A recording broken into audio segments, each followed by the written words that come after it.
Welcome back to Oklahoma Gardening as we kick off our 2025 season.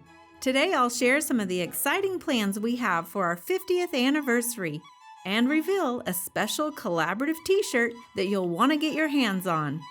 It still feels like winter outside, so we're going to head into the greenhouses to take a tour of what's growing. Christi is back to share a simple side dish. And finally, I'll walk you through the essential equipment you'll need to start your transplants this season. Underwriting assistance for our program is provided by the Oklahoma Department of Agriculture, Food, and Forestry, helping to keep Oklahoma green and growing. Oklahoma Gardening is also a proud partner with Shape Your Future, a program of the Tobacco Settlement Endowment Trust. Shape Your Future provides resources for Oklahomans to make the healthy choice the easy choice. Oklahoma Gardening's 50th anniversary. I love sharing with you guys the cool things that plants can do. People in Oklahoma love their gardens. I feel like this is the people's show. We all know we're working towards the common goal, and that's to produce the best quality television and information for our audience. Welcome back to the 2025 season of Oklahoma Gardening. I am so excited to get started this year. And I know I probably say that every spring just because I'm excited to get back out into the garden with you. But 2025 is going to be one to remember. And that's because we are celebrating Oklahoma Gardening's 50th anniversary. It's hard to believe in 1975 this show began by filming live down at OETA in Oklahoma City. And how far we have come with the show over the past 50 years. I'm so excited to be entering my 10th season as the 11th host of Oklahoma Gardening and to have the privilege of being at the helm during this time. This season, we're going to be showcasing some of the popular shows, and you're also going to see some familiar faces from the past as well. But we're not just going to be looking back. We're going to be looking towards the future. We're going to be showcasing some of the technology in horticulture and how it's changing the industry, as well as highlighting some of the youth that's already cultivating a brighter future for horticulture. This season is going to be one to remember, and we're going to really continue to unveil different things that we have planned for this year. But to start us off, we're excited to announce that the famous Eskimo Joe's has decided to collaborate with us to create our 50th anniversary Oklahoma Gardening t-shirt. Recently, I had the privilege to sit down with owner Stan Clark to talk with him about this collaboration.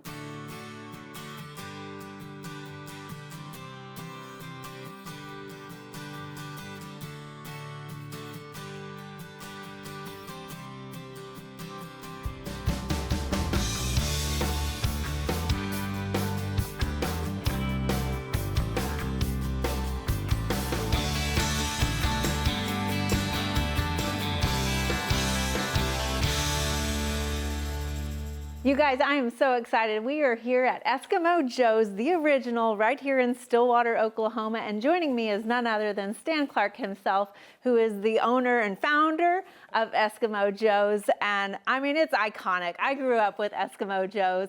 And let's say 1975 was a good year, right? Oh my gosh, very, very good year.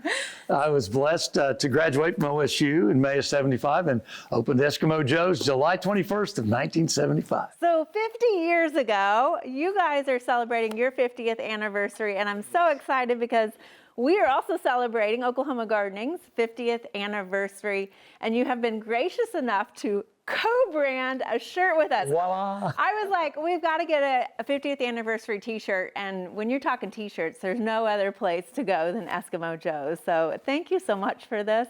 Let's talk a little bit about I kind of approached you because Eat Fresh, Eat Local is a marketing campaign you guys have, and it's important to you as a restaurant, right? Absolutely. Well, the idea of fresh is everything we do is fresh from scratch every single day. So, of course, that makes sense. Eat local, eat with us, not with a national chain. That's kind of really the underlying pitch there. But, eat fresh, everything we do, fresh from scratch. We're so proud of that. We source as much as we can, as nearby as we can. For example, the fresh lean ground beef we use at Joe's comes from Ralph Packing right down in Perkins, Oklahoma. So just love those local partnerships to the extent that we can do that. So thanks for mentioning that. How cool, you all being a part of OSU Extension and us being right here in the shadows of Oklahoma State University.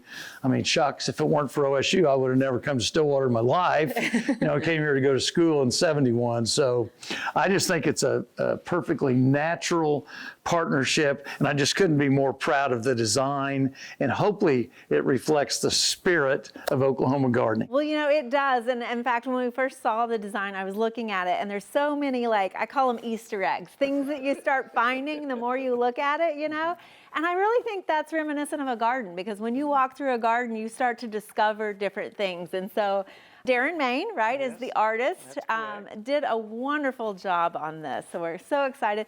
And I know you guys work a lot with different philanthropic efforts. So some of the proceeds from this shirt we're excited are going to go to Oklahoma Gardening as well as the OSU Student Farm. So again, supporting that Eat Fresh, Eat Local concept. Well, we're very proud to share a portion of the proceeds. This was your idea, frankly, and your marketing reach, and the number of you out there that hopefully are viewing this and are passionate about this program for 50 years.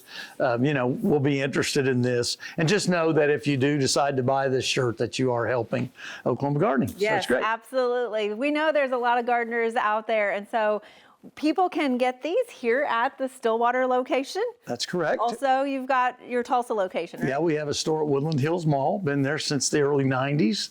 And so if you're in that vicinity, that's handy. But of course, you can always call 1-800-256-JOES, 5637, or go online to EskimoJoes.com, and we're there 24/7. I'll boast a little. We set the standard of ship same day that everybody talks about, the Amazon effect. We've been doing that since the 80s. We ship same day. So at any rate, great services there. Oh my gosh, look who's here! Joe and Buffy are here. I love it. Well, thank you all for coming. Absolutely. That just shows the enthusiasm that we have for this project. So get your gardening clothes at Eskimo Joe's. Oh, I like that. It's got a little ring to it. Thank you so much. You bet.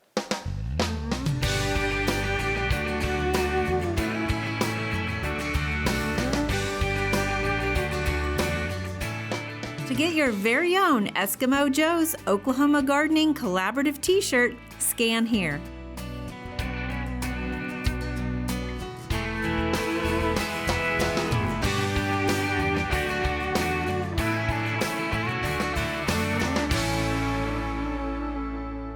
The weather's still cold outside, but I wanted to give you a little bit of a sneak peek about what we have going and growing here in our greenhouses at the Botanic Garden. So just thought I'd give you a little bit of highlights of some of the new plants and some of the annuals that we have growing that we'll be placing out in April. So to start us off here, we've got a Joseph's coat, and this particular Joseph's coat we're actually growing for a special garden that's going to help us celebrate our 50th anniversary. So we're actually going to do some topiary stuff with this a little bit later on in the season. And then I want to show you this other plant here. This was one that we grew last year in one of our hanging baskets, and it is Cora Cascade strawberry. So strawberry is the pink one. There are a couple other different varieties, but it's actually kind of a weeping or trailing periwinkle. So a really cool plant for hanging baskets in particular. You can see we have a lot of open space still that we are planning on taking some cuttings and rooting some of those. Back in the day, you might remember some of our greenhouses when we did this in the winter time, they'd be completely full and overgrown right now. What we've decided to start doing is taking a couple of cuttings and really making those mother plants. And then we don't really take all the cuttings we need until later in the season.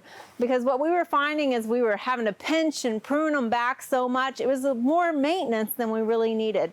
So you can see we're still pretty minimal, but we're gonna be taking a lot more cuttings and have those to place out into our garden later.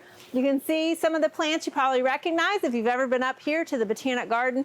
Got a lot of different coleuses and herbs. Of course, we love our sweet potato vines. Now this is a fun one. This is a red rooster leatherleaf sedge here. It's funny because we have some new workers here and they're like, you ready for me to toss that plant? It's a fun plant. Not for everyone, I will admit. So it has this bronze color to it, but it will become this nice sedge out in the garden. And again, this is the look it's supposed to have. It's not going to get green, so be aware of that. It is getting plenty of water and love here, and it's doing just fine.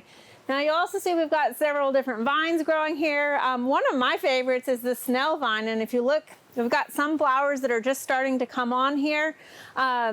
And it's kind of got this like corkscrew, but it'll turn to a purple flower once it starts blooming.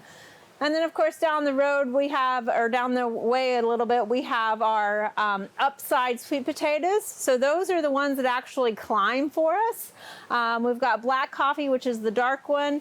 And then key lime is that sort of chartreuse colored one. So again, unlike the other sweet potatoes that tend to trail, those will actually climb up. So you can see we've got those staked. Got some hardy passion vine down there below, which always is a favorite as well. Dichondra, right? Silver Falls dichondra. We just have these fun baskets that we're growing those in. Of course, we've got herbs here. And now the next thing, so we're getting up to the front of our greenhouse, which really serves more as a head house for us. And maybe isn't so pretty, but this is where a lot of our production and propagation actually happens. And so we have our mist bench here, our hot mats or our heat mats over to the side there. And you can see we've got a few seedlings that we're starting to germinate. Now, if you take a look here, we've got a lot of different transplants started already. So we've got some cool seasons, some onions, we've got some broccoli and kohlrabi that started here. Now, one thing that we've had to encounter here is the fact that we sometimes have mice that will sneak in here. And so we've kind of got a little sticky trap here that we put a pot over so that we don't get caught ourselves. But a lot of times those mice will like to get in there and just kind of nibble on the fresh greens. Obviously, it's like a microgreen for them. So you have to be cautious of that. And once you lose that very early stem of a transplant, you've lost your plant there. So there is no coming back if you've lost that stem on those new transplants. So we want to make sure that we're giving them plenty of light, which we have that here. And then also you'll notice the fans. So you'll notice we've got a little movement, air movement on these. And that's to get them so that they have a hardier stem, a little bit sturdier stem and growth. If they were just growing in a perfect environment that was completely still, you take those out into our Oklahoma winds and they're going to snap off. So this is just going to make them more resilient once we get out in the garden. Now we have one more greenhouse next door that's got some bigger plants that I'm going to take you into.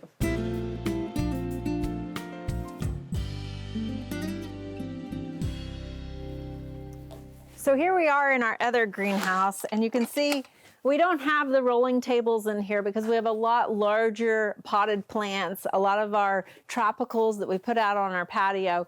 So we just need more open space in order to house all of them.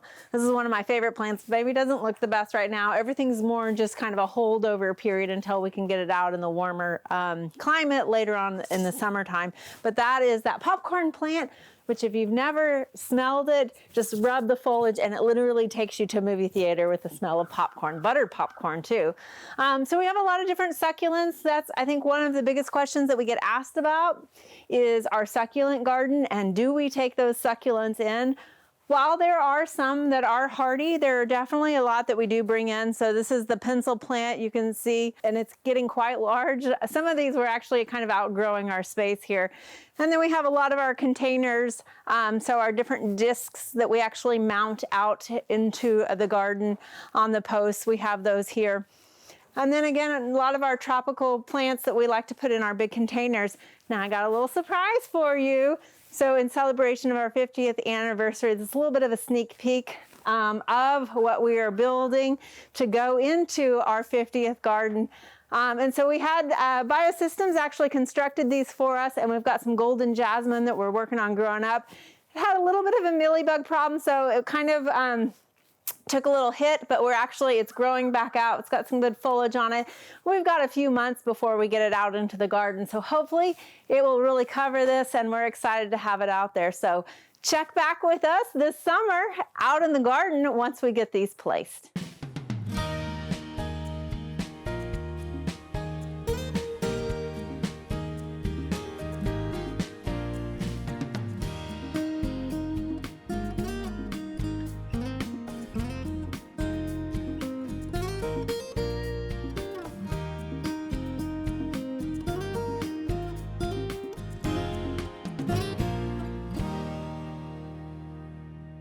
Today, we're going to be making one of the easiest and healthiest side dishes that you could possibly make. We're making sauteed spinach. For this recipe, you'll start with about 10 to 12 ounces of spinach, which can come from the garden or can be bought from the store. In addition to the spinach, we'll use olive oil, some garlic salt, and grated Parmesan cheese. Now, to start this recipe, we're going to preheat about 1 tablespoon of olive oil in a large pan.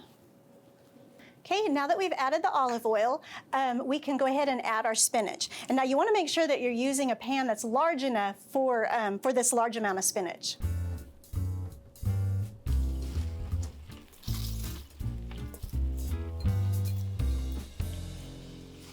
Okay, and we're just going to add a lid to our pan to allow the spinach to cook down for about 5 minutes. And then we'll add our other 2 ingredients. Now that our spinach is cooked down a little bit, we're going to add 1.5 teaspoons of garlic salt. Now you could use garlic powder, or you could use, if you have fresh garlic, you could use fresh or minced garlic as well.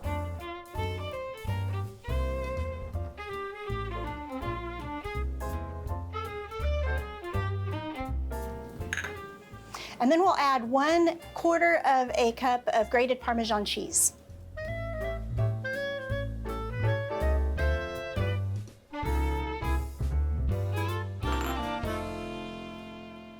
Okay, and then we want to make sure that we mix in the garlic salt and the grated Parmesan so that we get a good combination through all the spinach. And we'll just let that cook for a couple of minutes. Okay, and now that our spinach is done, we will go ahead and serve it on our plate. It's amazing how much spinach cooks down. We started with that big overflowing pan. So it does cook down quite a bit. So that's something to think about if you're serving a large family. But this is it. Simple, easy, and really healthy side dish. It's our sauteed spinach. I hope you try it. For this recipe and more like it, scan this QR code. For the past few weeks, we've been raising some transplants in the greenhouse here at OSU.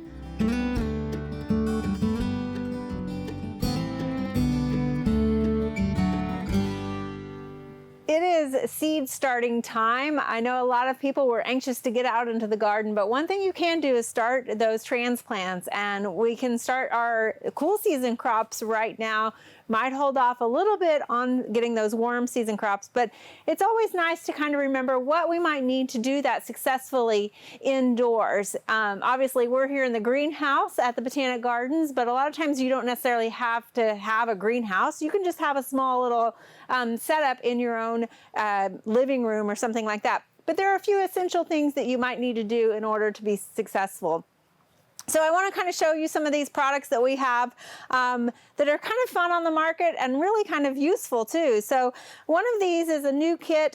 This is obviously, it's a plastic cell. You can see here's one that's not planted yet. So you have all your cells to start. But what we really liked about this particular product is that the bottom of it is silicone. So you can easily squeeze those so that you can get your transplants out. So you can see here we've got some cool season crops already growing. They kind of hold it up in this reservoir, so you don't have to worry about any of your water leaking as you're watering your plants. But then you just kind of give that a squeeze a little bit and it pushes your plant right up so it can easily be pulled out once you are ready to pop that up into a larger thing. So this is kind of a neat product. There's a lot of different products on the market for something like that, but I like the silicone bottom on those. Now, another thing you want to think about is your light. You want to make sure that you've got plenty of light. A sunny window is not going to be enough light, especially in our winter months. Today it's really cloudy outside, and those transplants need a good amount of light.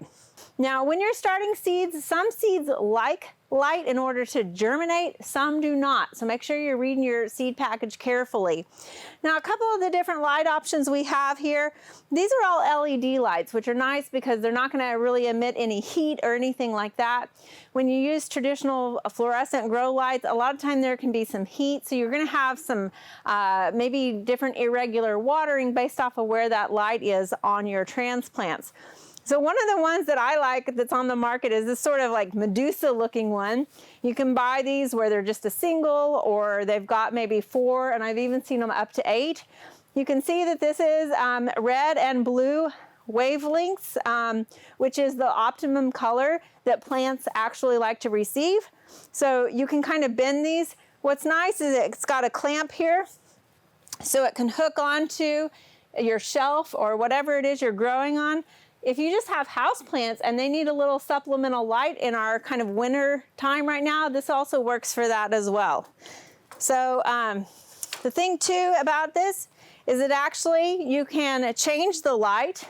So if you look, we can change it to just blue, or we can also just change it to red if you like. And then the other thing too is you can actually reduce how the intensity of that light, so you can kind of make it a little bit more dimmer. And then in fact, you can change it from 4 to 8 to 12 hours that it stays on. So again, that's kind of a nice feature about this particular one. There's also other ones such as this.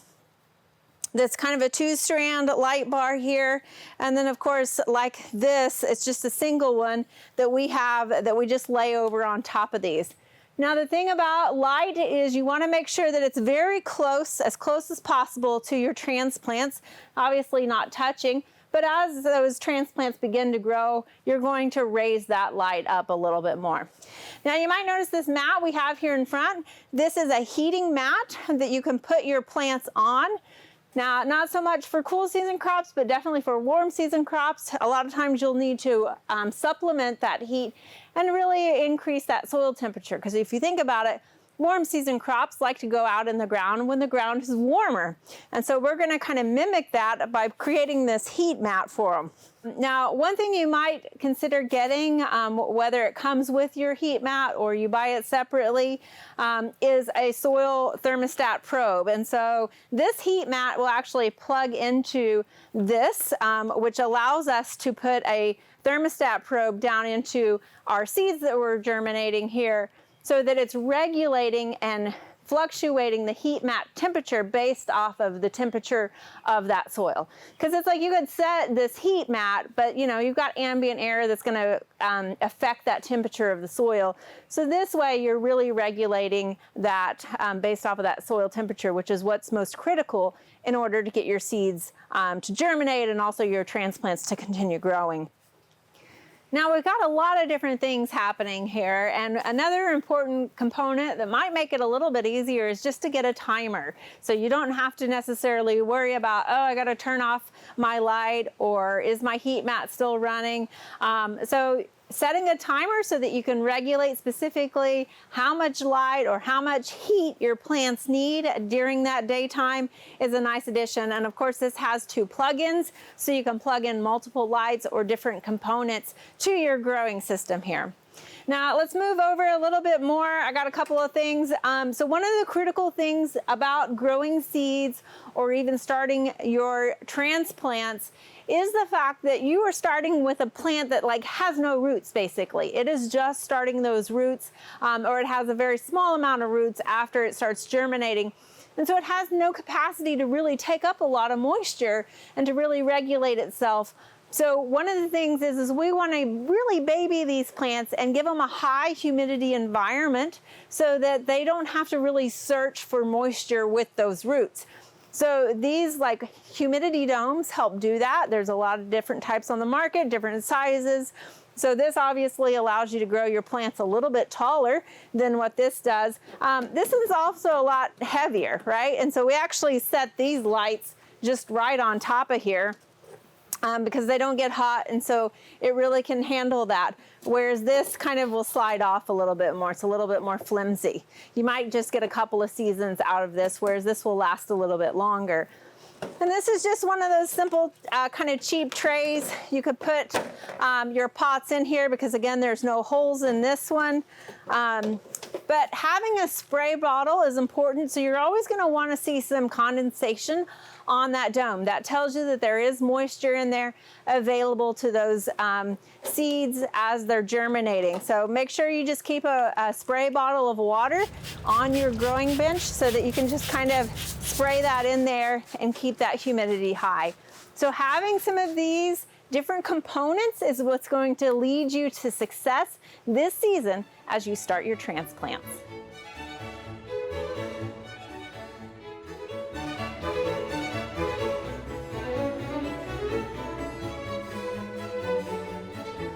There are a lot of great horticulture activities this time of year.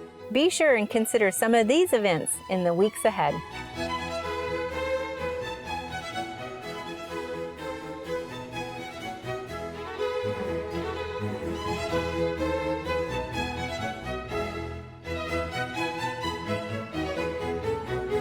Join us next week as we prepare our garden for another season right here on Oklahoma Gardening.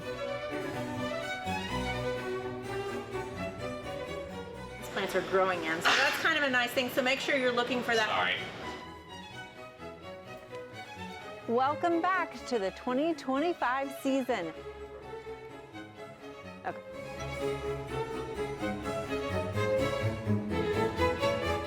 To find out more information about show topics as well as recipes, videos, articles, fact sheets, and other resources, including a directory of local extension offices, be sure to visit our website at oklahomagardening.okstate.edu.